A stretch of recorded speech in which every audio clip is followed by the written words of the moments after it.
Қазақ тілін және тарихын білмейтіндер енді Қазақстан азаматтығын ала алмайды. Дәл осындай ақпарат Тоқаевтың көші-қон саясатына өзгерістер енгізу туралы заңға қол қойғаннан кейін қазақ және орыс тілді медиада көптеп тарауда. Осы тұста ақпараттың мән-жайын тексеруді жөн көрдік.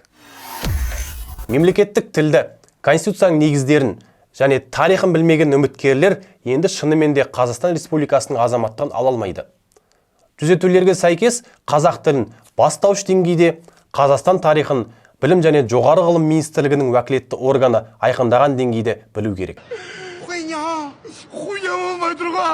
Қазақстан азаматтығына үміткерлер тестілеу туралы талқы сонау 2022 жылы басталған.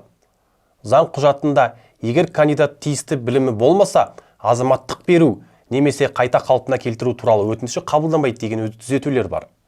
Бұл жерде білім дегеніміз бағанағы мен айтып кеткен тілді бастауыш деңгейде, тарихты уәкілетті орган белгіленген деңгейде білу керек. Алайда азаматтық алуға үміткерлердің барлығы да емтихан тапсыруға міндетті емес. Олардың арасында бірден азаматтық алуға болатын тұлғалар тізімі де бар. Олар кім деп отырған шығарсыздар?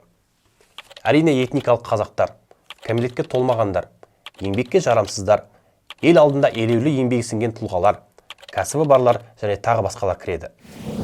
Қазақ тілі мен тарихын білмейтіндерге азаматтық бермеу туралы өзгерістермен қаншалықты келісесіздер? Бұның артында қандай да бір бармақ басты көз қысты әрекет тұрған жоқ па? Пікіріңізді міндетті түрде комментке жаза кетіңіз, видеомен бөлісіп каналға тіркеліңіз. Шындыққа сіздің де таласыңыз бар.